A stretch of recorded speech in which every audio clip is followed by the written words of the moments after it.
देवदत्त पाडिक्कल ने एक बार फिर से कमाल की पारी खेली। लाजवाब, शानदार, बेहतरीन, जितने भी शब्द यूज करो उतने कम है देवदत्त पाडिक्कल की इस पारी के लिए। मतलब कमाल कर गया लड़का, कमाल का शानदार शतक लगा के गया है। ठीक है, शुरुआत में मौके जरूर मिले, 2 मौके मिले, एक नहीं 2 मौके, दो मौके मिले, लेकिन उसके बाद लड़के ने पीछे मुड़ के नहीं देखा। कमाल की शानदार पारी खेल के गया है। दूसरे टेस्ट मैच में भी, जी हाँ दोस्तों, इंडिया वर्सेस श्रीलंका का दूसरा टेस्ट मैच आज शुरू हुआ था। डे 1 की समाप्ति पे इंडिया का स्कोर 300 रन पे 5 आउट है। कहीं ना कहीं इंडिया एक स्ट्रॉन्ग पोजीशन में है।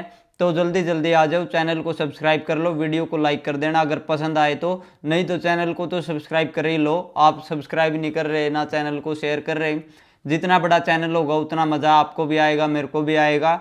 और 300 पे 5 आउट है इंडिया डे 1 पे। और मैच की शुरुआत कुछ इस प्रकार से होती है कि पहले इंडिया टॉस जीत के बल्लेबाजी का फैसला लेती है। और बल्लेबाजी का फैसला पिछले मैच में भी अच्छा गया था, इस मैच में भी अच्छा गया है। किसकी वजह से? सिर्फ और सिर्फ one and only Devdutt Padikkal की वजह से। प्रिंसो भी एक ठीक ठाक पारी खेल के गई है, रविंद्र जडेजा भी अपना काम करके गया है। ऋषभ पंत रिटायर्ड हट हो गया, उसको चोट लग गई थोड़ी सी। देखते हैं कल बैटिंग करने आएगा या नहीं आएगा। हो सकता है, पूरे चांस है कि ऋषभ पंत कल तक फिट हो जाए और बैटिंग करने आए। राहुल या मौके को नहीं बुन पाया। यशस्वी जायसवाल को एक बार फिर से शुरुआत मिली थी, लेकिन उस शुरुआत को बड़ा नहीं बना पाया। वो लड़का भी कहीं ना कहीं कंफ्यूज चल रहा है। तो पूरे मैच की बात कर लेते हैं, ऐसे मज़ा नहीं आएगा आपको भी नहीं और मेरे को भी नहीं। मैच की शुरुआत होती है, यशस्वी जायसवाल और केएल राहुल ओपनिंग करने आते हैं। केएल राहुल जल्दी निपट गया, बहुत ज़्यादा बाहर की बॉल छेड़ दी थी केएल राहुल ने और 18 रन पे आउट हो गया 33 बॉल में। और केएल राहुल की जब भी थोड़ी बहुत एवरेज बढ़ती है, उसके बाद फिर से एक मैच अच्छा करता है, एक मैच में खराब कर देता, वहीं पे 35-36 पे एवरेज अटक जाती है। केएल राहुल के लिए थोड़ा सा अनफॉर्चुनेट रहा, 18 रन पे आउट हो गया। अनफॉर्चुनेट यशस्वी जायसवाल के लिए भी रहा, क्योंकि ठीक ठाक शुरुआत मिल गई थी, अच्छे स्ट्राइक रेट से बैटिंग कर रहा था। और अच्छे स्ट्राइक रेट से बैटिंग इसलिए कर रहा था क्योंकि दूसरी तरफ से केएल राहुल उसको अलाउ कर रहा है मारने के लिए और अच्छा खासा साथ दे रहा है, लेकिन फिर भी अपनी पारी को बड़ा नहीं कर पा रहा। बड़ा, अब आप कहोगे कि 45 रन कम थोड़ी ना है। 45 रन उसके हिसाब से जो उसने स्टैंडर्ड सेट कर रखा अपनी बैटिंग का, उस हिसाब से कम है यार, आप मानो या ना मानो। लेकिन उस हिसाब से जो इसने स्टैंडर्ड सेट कर रखा, इसके बल्ले से एक पारी ड्यू है जो 150 रन की कम से कम चाहिए, 150 की एक पारी इसके बल्ले से ड्यू है। और इस मैच में शायद ही सेकंड इनिंग में बैटिंग आएगी भी तो इतनी ज़्यादा नहीं आएगी मेरे को जो लगता है ऑनेस्टली, क्योंकि श्रीलंका को इंडिया जल्दी ही धर लेगी। लेकिन अगले मैचों में अच्छा करना होगा। अब पछताए होता है क्या, जब चिड़िया चुग गई खेत, अब पछताने का कोई फायदा नहीं है, अगले मैचों में अच्छा करना होगा। फिर आया देवदत्त पाडिक्कल, जिस लड़के ने ये सीरीज अपने नाम ऑलरेडी कर चुका है। एक पारी अभी ड्यू रहती है, लेकिन उससे पहले सीरीज अपने नाम कर चुका है। 3 पारियां आई, तीनों पारियों में कमाल, बेहतरीन, लाजवाब करके गया है। 3 पारियों में 2 और शतक लगा के गया है। कमाल की बैटिंग करके गया, लड़के के लिए तालियां हो जाए यार, लड़के ने कमाल किया है। जिस प्रकार से देवदत्त पाडिक्कल ने मतलब मौके को बुना है। एक इसको मौका किस प्रकार से मिला था कि साई सुदर्शन को इंजरी हुई थी, उस इंजरी के बाद कोई लड़का होता है कि इन मौकों को बुन नहीं पाता, कोई लड़का इन मौकों को अच्छे तरीके से बुन लेता है, और देवदत्त पाडिक्कल ने उस मौके को बुना है। अब देवदत्त पाडिक्कल ने मुश्किलें किसके लिए पैदा कर दी हैं? साई सुदर्शन के लिए। क्यों कर दी हैं? क्योंकि अब 3 पारियों में ऑलरेडी 2 सेंचुरीज लगा चुका है लड़का, और तीसरी पारी भी कम नहीं थी, 44 रन की थी, उसमें भी अच्छा करके गया था। तो 3 पारियों में 2 सेंचुरी लगा चुका है, तो अब इसको बाहर करना मुश्किल ही नहीं, नामुमकिन सा हो गया है। एक तो मुश्किल होता है कि कुछ ना कुछ बहाना निगल वगैरह देके इसको बाहर कर देते। कल गोते भी प्रेस कॉन्फ्रेंस में अच्छा बैक करके गया है, लेकिन कुछ ना कुछ बहाना मिला के बाहर कर देते। अगर एक पारी अच्छी होती तो इसको बाहर कर देते, दो मैचों में एक पारी, लेकिन 2 मैचों में 3 पारियां आई हैं इसकी, तीनों पारियां कमाल की, शानदार, लाजवाब, बेहतरीन काम करके गया है यार लड़का। मतलब इसके लिए, लड़के के लिए एक बार तालियां हो जाए। और इसने मुश्किलें बढ़ा दी हैं किसकी? साई सुदर्शन की। 3 नंबर पे मोस्टली ये लगा के चलो कि 99% देवदत्त पाडिक्कल पक्का हो चुका है। 117 रन, 193 बॉले, 12 चौके, 60 का स्ट्राइक रेट, प्रॉपर एक टेस्ट बैटर की तरह।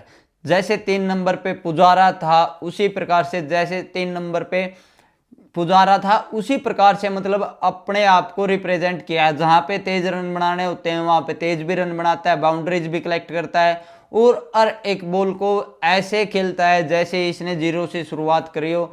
शुरू में 2 मौके जरूर मिले, जीरो पे भी एक मौका मिला, 1 रन पे भी एक मौका मिला। दोनों मौकों को बुला के इस लड़के के अंदर वो प्रेशर नहीं बिल्ट हुआ कि बार बार मौके दिए हूं, उसके बाद इस लड़के ने कोई मौका नहीं दिया। एक अच्छी बॉल पड़ गई थी नुवंथा के द्वारा, उस बॉल पे आउट हो गया, उस बॉल को समझ नहीं पाया, इसको लगा कि अंदर की तरफ आएगी लेकिन वो बॉल पड़ के घूमी थोड़ी सी और घूमने के बाद ये आउट हो गया। बोल्ड हुआ था देवदत्त पाडिक्कल लेकिन 117 रन कम नहीं होते। पिछले मैच में भी अच्छे खासे रन करके गया था और दूसरे मैच में भी काफी शानदार शुरुआत है यार, बेहतरीन लाजवाब। फिर आया शुभमन गिल, 50 रन किए 108 बॉल में, 6 चौके लगाए। लेकिन ऑन द अदर एंड ये मैच होना था किसका, यशस्वी जायसवाल का और शुभमन गिल का। दोनों को अच्छी शुरुआत मिली थी, काफी बेहतरीन शुरुआत मिली थी लेकिन उस शुरुआत को बड़ा नहीं कर पाए। शुभमन गिल 50 पे आउट हो गया, यशस्वी जायसवाल 45 पे आउट हो गया। इस शुरुआत को बड़ा करना था क्योंकि पिछला मैच इन दोनों का ही खराब रहा, शुभमन गिल का भी एज ए बैटर की बात कर रहा हूं और यशस्वी जायसवाल का भी। तो इस मैच में कुछ ना कुछ बड़ा करना था, वो बड़ा नहीं हो पाया। ठीक है 50 रन कम नहीं होते लेकिन 100 के आसपास लेके जाना था अपनी पारी को, 90, 100, 110 जैसी पारी देवदत्त पाडिक्कल खेल के गया वैसी ही पारी यशस्वी जायसवाल या शुभमन गिल में से एक को खेलनी थी। सोच के देखो, अगर 2 मैच हुए हैं, एक वार्म अप मैच, एक पहला टेस्ट मैच और दूसरा टेस्ट मैच, इन तीनों मैचों में 2 नहीं 3 लगा के चलो क्योंकि तीसरे मैच की भी शुरुआत हो चुकी है। अगर इन तीनों मैचों में देवदत्त पाडिक्कल ना होता तो टीम इंडिया किस पोजीशन पे होती। देवदत्त पाडिक्कल ने इज्जत बचाई है क्योंकि वार्म अप मैच में भी काफी शानदार बैटिंग करके गया था देवदत्त पाडिक्कल, पहले मैच में भी और दूसरे मैच की पहली इनिंग में भी काफी शानदार काम करके गया है। तो कहीं ना कहीं इन दोनों लड़कों को अच्छा काम करना होगा, यशस्वी जायसवाल और शुभमन गिल। और ये रिकवरी कर लेंगे क्योंकि अच्छे बैटर हैं दोनों के दोनों। मैं बार बार बैक कर रहा हूँ यशस्वी जायसवाल को, उसके पीछे का रीजन ये है कि उसने अपना पोटेंशियल पहले दिखाया हुआ है, उसने दिखाया हुआ है कि वो किस प्रकार से कमाल कर सकता है। सारी बातों को बुला के अब यशस्वी जायसवाल को आगे जो भी मौका मिलेगा उसको बड़ा बनाना होगा क्योंकि बहुत सारे लड़के पीछे वेटिंग में है और कुछ नहीं पता गुट्टे के माइंडसेट का। क्या पता देवदत्त पाडिक्कल या साई सुदर्शन में से किसी को एक को ओपनिंग में ही सेट कर दे क्योंकि देवदत्त पाडिक्कल को निकालना अब इम्पॉसिबल सा हो गया है और साई सुदर्शन को लेके आने का केड़ा जो मेरे गोती के अंदर है वो क्या पता ले आए और ओपनिंग करवा दे, कुछ नहीं पता इस बात का। तो यशस्वी जायसवाल को आने वाले मैचों में अच्छा करना होगा। फिर आया ऋषभ पंत, 3 रन पे रिटायर्ड हर्ट होके बाहर चला गया है, बॉल लग गई थी, थोड़ा सा अनफॉर्चुनेट रहा, इंजरी की वजह से बाहर गया लेकिन क्या पता कल तक वापसी आ जाए। तो कल जब ऋषभ पंत की पारी खत्म हो जाएगी या टीम इंडिया की पारी खत्म हो जाएगी तभी बात करेंगे हम ऋषभ पंत के बारे में। रविंद्र जडेजा 43 रन करके गया, 83 बॉल में 4 चौके लगाए, 51 का स्ट्राइक रेट है। थोड़ा सा अनफॉर्चुनेट इसके साथ भी रहा क्योंकि शुरुआत मिल गई थी अपना, पहली बात तो 50 मिस किया लेकिन 50 से भी ज़्यादा बड़ी बात है कि 70-80 की पारी खेल सकता था और जाते जाते लास्ट में दिन की जब आखिरी टाइम था उस टाइम पे विकेट खोई है टीम इंडिया ने। थोड़ा सा अनफॉर्चुनेट इसलिए रहा, ये रीजन था अनफॉर्चुनेट रहने का रविंद्र जडेजा की विकेट का। अदरवाइज पारी बहुत शानदार बेहतरीन कमाल की लाजवाब पारी खेल के गया रविंद्र जडेजा। फिर अब बैटिंग कर रहे हैं ध्रुव जुरैल 7 रन पे 21 बॉल में और सारांश जैन 4 रन पे 5 बॉल पे। कल दिन की फिर शुरुआत होगी, कल फिर वीडियो लेके आएंगे। अब इस वीडियो में थोड़ी सी इनकी बॉलिंग की बात कर लेते हैं। अशिता फर्नांडो 16 ओवर में 5 मेडन 46 रन 3 विकेटें और इसका पंगा पड़ गया था अपने जस्सू के साथ। जस्सू आउट होके बाहर जा रहा था लेकिन इसने पीछे से कुछ बोला है और जस्सू ने इसको ठीक जवाब दिया है। ठीक है, कुछ पत्रकार अब क्या करेंगे कि जस्सू की गलती निकाल लेंगे क्योंकि उनको अपने देश के प्लेयर्स को बैक नहीं करना होता, लेकिन मैं जस्सू को पूरा बैक करूंगा इस इंसिडेंट के बाद, कोई दिक्कत नहीं है। होती रहती हैं ऐसी ऐसी बातें, बड़े बड़े शहरों में छोटी छोटी दुर्घटनाएं घटती रहती हैं, कोई प्रेशर नहीं लेना और ठीक जवाब दिया। नहीं तो ये बहुत ज्यादा उछल रहा था, एक मतलब अंदर की खाज होती है ना, और वैभव सूर्यवंशी ने भी कुछ इसी प्रकार से श्रीलंका वालों को ऐसा ही जवाब दिया था जब इंडिया ए के मैच हो रहे थे। ठीक जवाब दिया यार, जस्सू ने कमाल का जवाब दिया, मैं खुश हूँ, कोई दिक्कत नहीं, होता रहता है। फिर लहिरू कुमारा को 1 विकेट मिली, 13 ओवर में 38 रन दिए। प्रभात जयसूर्या जो इनका की फैक्टर था, उसको कोई विकेट नहीं दी टीम इंडिया ने। ये बड़ी अच्छी बात है, क्योंकि ये स्पिनर परेशान करता है पहली इनिंग में भी और दूसरी इनिंग में भी। दूसरी इनिंग में और ज़्यादा परेशान करेगा, लेकिन हमें पहली इनिंग में ही इतनी लीड लेके चलना है कि जिसको इनको लो आसपास भी नहीं लगने देना है। केन वन था, 1 विकेट मिली, वही देवदत्त पाडिक्कल की बड़ी विकेट थी, बड़ी मछली को फंसाया है, ओबियस सी बात है। बाकी किसी को कोई विकेट नहीं मिली। सोनल ने 1 ओवर कराया, डी सिल्वा ने 2 ओवर कराए और कमिल मिश्रा ने 4 ओवर कराए, और किसी को कोई विकेट नहीं मिली। टीम इंडिया में अब प्लेइंग 11 में एक ही चेंज हुआ था, जो ओबियस था कि कुलदीप यादव को ये बार करेंगे, सारांश जैन को उसकी जगह मौका मिला है। अब सारांश जैन को भी क्या करना होगा, जिस प्रकार से मौका मिला है उस मौके को बुनना होगा। मतलब उस पारी को बॉलिंग भी आएगी, बैटिंग भी आएगी, बैटिंग में भी थोड़ा ठीक ठाक काम करके जाना होगा, और बॉलिंग में भी कम से कम 3 विकेटें चटकानी होगी, तभी अगले मैचों में मौका मिलेगा।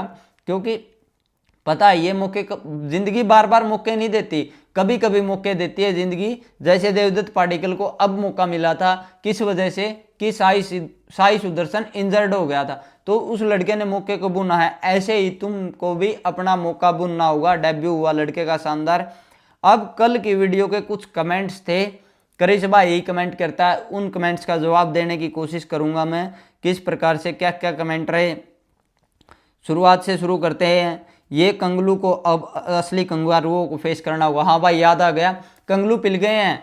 कंगलू मतलब दूसरी पारी में भी एक पारी और 50 कुछ 51 रन से हार गए ऑस्ट्रेलिया से। ये मिचेल स्टार्क का सामना नहीं कर पाए। मिचेल स्टार्क ने टोटल 12 विकेटें चटकाई हैं, 6 विकेट पहले से नहीं 10 विकेट चटकाई हैं, 6 विकेट पहले सेशन में और 4 विकेट दूसरी पारी में पेल दिया है। मतलब ऑस्ट्रेलिया ने 200 पहले इनकी बैटिंग आई, 64 रन किए, 64 रन किए, 10 आउट हो गए थे। फिर ऑस्ट्रेलिया की बैटिंग आई, ऑस्ट्रेलिया ने कोई ज़्यादा रन नहीं किए थे, 210 रन ही किए थे, 210 रन किए थे। उसके बाद ऑस्ट्रेलिया ने इनको 95 पे फिर से धर लिया। पूरे मैच की मैं बात नहीं करूंगा, बस ये है कि प्लेयर ऑफ द मैच और player of the series Mitchell Starc रहा है। कमाल की बॉलिंग की है लड़के ने, और ये पता नहीं कैसे कर लेता है यार। हमारे वाले को ये अपनी फिटनेस को पता नहीं कैसे मेंटेन कर रहा है। हमारे वाले एक मैच खेलेंगे, अगले मैच में थोड़ी सी इंजरी होगी, तीसरे मैच में हमारी टीम मैनेजमेंट क्या बोलेगी कि रेस्ट दिया है, अगली सीरीज में पता लगता है कि अनफिट होने की वजह से वो बाहर हैं। तो हमारे वालों के साथ ये थोड़ा सा अनफॉर्चुनेट रहेगा। कंगलुओं को पेल दिया क्रिस भाई। फिर आया गौतम गंभीर की, इस बात से मैं भी सहमत हूँ कि अल्टीमेट, यहाँ सब कोई सहमत है यार इस बात से। फिर एक कमेंट था, ये अजीत अगरकर के जाने के बाद टीम में कुछ अच्छा हो सकता है, अच्छा स्क्वाड मिल सकता है।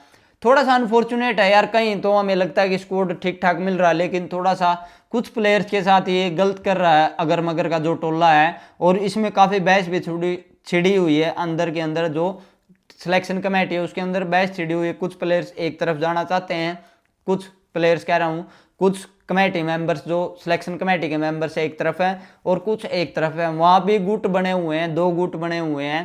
तो और मेरे को लगता है कि मुश्किल ही है, मेरे को ये लगता है, ऑनेस्टली बता दूं क्रिस भाई, कि अजीत अगरकर का टेन्योर बढ़ने वाला है, वो कहीं नहीं जा रहा। फिर आया एग्री, ये SA02 और न्यूजीलैंड 03 होने के बाद भी हम नहीं सुधर रहे। यार ये पता है क्या, साउथ अफ्रीका से भी हम 0-2 से पिल गए थे, 0-3 घर पे न्यूजीलैंड से पिल गए थे, लेकिन कोई बात नहीं यार, अब अच्छी शुरुआत हो चुकी है। अब इस शुरुआत को लेके आगे बढ़ना होगा और इस मतलब ट्रांजिशन वाले फेज को आगे छोड़ना होगा।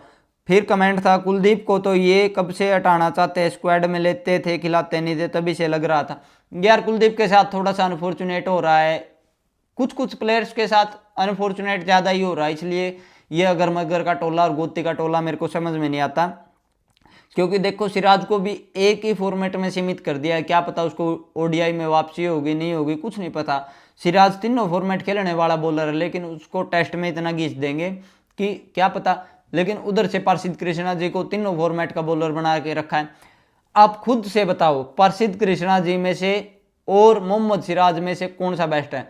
मैं ऑब्वियस सी बात है, सोता भी मोहम्मद सिराज को वोट करूंगा ओवर पारसिद कृष्णा। फिर आया, अगर हम रैंकिंग और ट्रॉफी जीतने के लिए इंटरनेशनल मैच खेलते नहीं तो डोमेस्टिक, हाँ यही मैं कल बोल के गया था। फिर एक कमेंट आया, भाई आप अगले मैच से अपना प्लेइंग 11 लेके आओगे तो अच्छा लगेगा मुझे आपकी प्लेइंग 11 देख के। प्लेइंग 11 यार कल मैं बता के गया था कि एक चेंज हो सकता है जिसके 99% चांस हैं, कुलदीप यादव की जगह सारांश जैन आ सकता है। दूसरा चेंज मैं बता के गया था, उसके शायद मैंने 10% चांस बोल रहे थे, पता नहीं 5%, कि ध्रुव जुरैल की जगह सरफराज खान आ सकता है, लेकिन वो नहीं हुआ। जिसके कम चांस थे वो मैं कल दे गया था। लेकिन पूरी प्लेइंग 11 का पता है क्या बात है, ओवरऑल आफ्टर प्लेइंग 11 देने के बाद आफ्टर ऑल गोती को खिलानी अपनी मर्जी की है। लेकिन अगले मैच से कोशिश करूंगा कि मैं अपनी मैच से एक दिन पहले अपनी प्लेइंग 11 दिया करूंगा, जो मेरे को समझ में आता है। उसमें आप मेरी कमी गलतियां भी निकाल सकते हो कि यहाँ पे आपकी प्लेइंग 11 गलत है, उससे हम थोड़ा और कनेक्ट कर पाएंगे। अगले मैच से जरूर लेके आऊँगा। फिर आया, थैंक्स भाई मेरे कमेंट पढ़ने के लिए। नहीं, ये सेक्शन हमने हर एक वीडियो में रख दिया, आगे से ऐसा ही होगा। पहले मैच की बात होगी, फिर हम वीडियो पढ़ेंगे, कमेंट्स पढ़ेंगे, वीडियो पढ़ेंगे कह रहा हूँ, सॉरी, कमेंट्स पढ़ेंगे और एक एक कमेंट का जवाब देने की जरूर कोशिश करूंगा। आज की वीडियो में सिर्फ इतना ही। आप अपने सुझाव कमेंट सेक्शन में जरूर दे के जाना, जो जो लोग इस वीडियो को देखें। Thank you so much for watching my videos. कल मिलते हैं डे 2 की एंडिंग पे। आज की वीडियो में एक बार फिर से कह रहा हूँ मैं, बस इतना ही है। Thank you so much. जय हिंद, भारत माता की जय। Thank you.